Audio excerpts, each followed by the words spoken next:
चैतन्य बघेल की ED custody आज खत्म हो रही है और कहा जा रहा है 2 बजे के बाद चैतन्य बघेल को ईडी पेश करेगी स्पेशल पीएमएलए कोर्ट में और उसके बाद शायद ईडी कस्टडी का एक्सटेंशन मांगे ताकि और इंटरोगेशन हो सके। कल ईडी ने अपना प्रेस रिलीज दिया था, उसके बारे में मैं आपको बताऊंगी, लेकिन आज देखिए कांग्रेस ने आह्वान दिया था कि इकोनॉमिक ब्लॉकेड करेंगे, यानी कि आर्थिक वे में शहर को बंद करेंगे। और देखिए हम अभी तेलेबांधा चौक पर है रायपुर में और यहाँ पे कांग्रेस के कार्यकर्ता किसी भी गुड्स के गाड़ी को आगे बढ़ने नहीं देंगे और आर्थिक वे में क्षति पहुंचाने की कोशिश यहाँ पर कांग्रेस की रहेगी। आप देख रहे हैं यहाँ पर सामने एक गुड्स ट्रक आगे बढ़ने वाली है, लेकिन उसे बिल्कुल आगे नहीं बढ़ने दिया जा रहा है।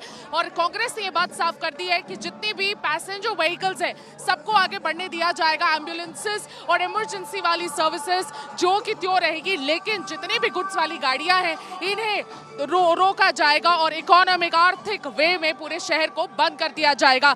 ये हो रहा है भूपेश बघेल के सुपुत्र चैतन्य बघेल के अरेस्टिंग के अगेंस्ट, और उसके साथ साथ रायगढ़ में जो पेड़ कटाई हो रही है उसको लेकर भी ये प्रदर्शन हो रहा है। लगातार यहाँ पे देखने को मिलेगा किस तरह से कार्यकर्ता जो है यहाँ पे तेलीबांधा रोड पे बड़ी मात्रा में पहुंचे हुए हैं और जितने भी पैसेंजर कार्स है, व्हीकल्स है, 2 व्हीलर्स 4 व्हीलर्स सभी को आगे बढ़ने दिया जा रहा है, लेकिन गुड्स के जो ट्रक है उसको आगे बढ़ने नहीं दिया जाएगा।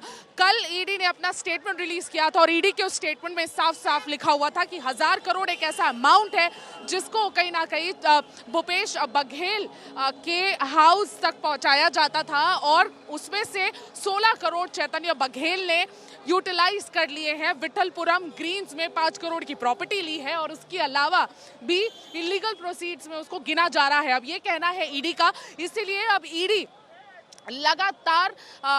लगातार प्रदर्शन करती हुई लगातार ईडी कस्टडी बढ़ाने की भी बात आज कोर्ट के आगे रखेगी। मैं आपको बता दूं, ईडी कस्टडी का एक एक दिन इन्वेस्टिगेटिंग एजेंसी को जस्टिफाई करना होता है कि क्यों अक्यूज्ड को इतने दिन कस्टडी में रखा गया। इसलिए कल स्टेटमेंट रिलीज किया गया और वही इंडिकेशन था कि ईडी अब अपनी कस्टडी का और एक्सटेंशन मांगेगी, क्योंकि किस तरह से त्रिलोक सिंह ढिल्लो और चैतन्य बघेल ने 5 करोड़ की वो प्रॉपर्टी खरीदी थी और किस तरह से 1000 करोड़ रियल स्टेट्स के थ्रू, कैश ट्रांसफर्स के थ्रू और जितने हवाला के थ्रू इन सारे पैसों को साइफन आउट किया गया है, उसका पता लगाने के लिए ईडी और वक्त मांगेगी, ऐसा ईडी सोर्सेस का कहना है। आप देखेंगे यहाँ पे विकास उपाध्याय, सुशील आनंद शुक्ला, ये सभी यहाँ पर रोड में, मेन रोड में बैठ गए। ये आर्टीरियल रोड है, यानी कि ये एक ऐसा रोड है जो बहुत ज्यादा यूज किया जाता है बाय द कंज्यूमर्स और इसीलिए आप देखेंगे कि इसी रोड को चुना गया। मैं आपको बता दूं, पूरे रायपुर में, पूरे प्रदेश भर में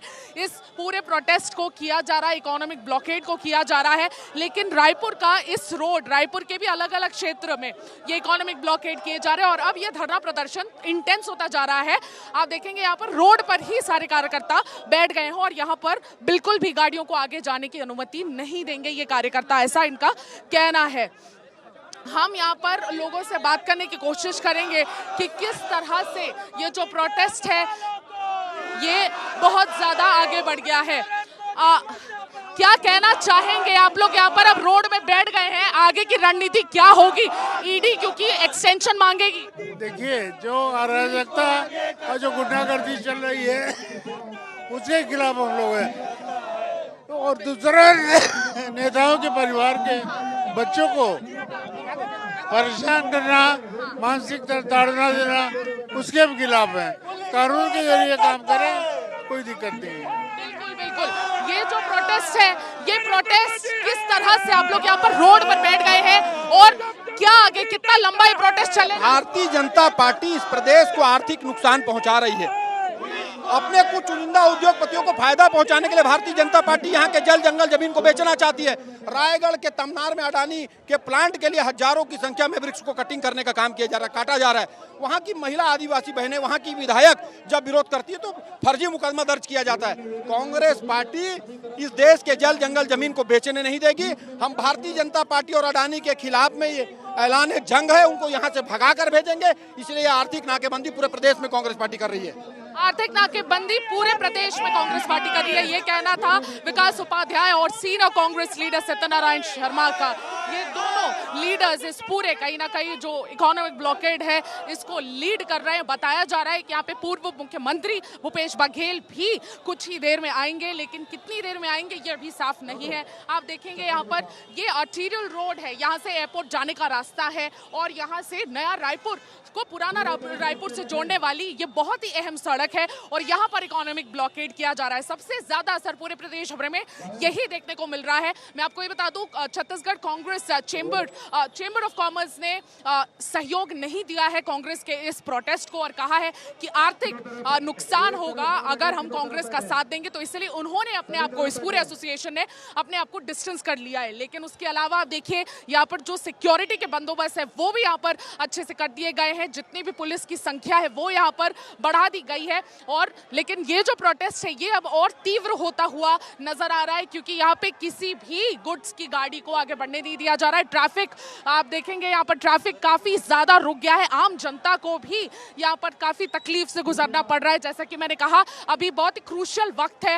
एडमिनिस्ट्रेशन पूरी कोशिश कर रही है इस प्रोटेस्ट को कंटेन करने की, लेकिन अभी फिलहाल ये कंटेन होते हुए नजर नहीं आ रहा है, क्योंकि रोड में बैठ गए सारे कार्यकर्ता। तो यहाँ से आगे मूव हो पाना किसी भी गाड़ी के लिए, भले वो पैसेंजर गाड़ी क्यों ना हो, मुश्किल होता जा रहा है। ट्रैफिक डिस्ट्रप्शन आप देखेंगे यहाँ पर कितना ज्यादा ट्रैफिक डिस्ट्रप्शन हो गया है। आगे ये जो पॉइंट है, इस पॉइंट से गाड़ी आगे मूव नहीं हो पा रही है, यानी कि लोग नया रायपुर नहीं जा पा रहे हैं। अब आप देखेंगे कि किस तरह से ये जो प्रोटेस्ट है, इकोनॉमिक ब्लॉकेड जो इसको बताया गया है, वो इकोनॉमिक ब्लॉकेड करते हुए प्रोटेस्टर्स नजर आ रहे हैं। मैं सुमी केवल पटेल, वीडियो जर्नलिस्ट राघवेंद्र पांडे के साथ रायपुर छत्तीसगढ़ से आज तक।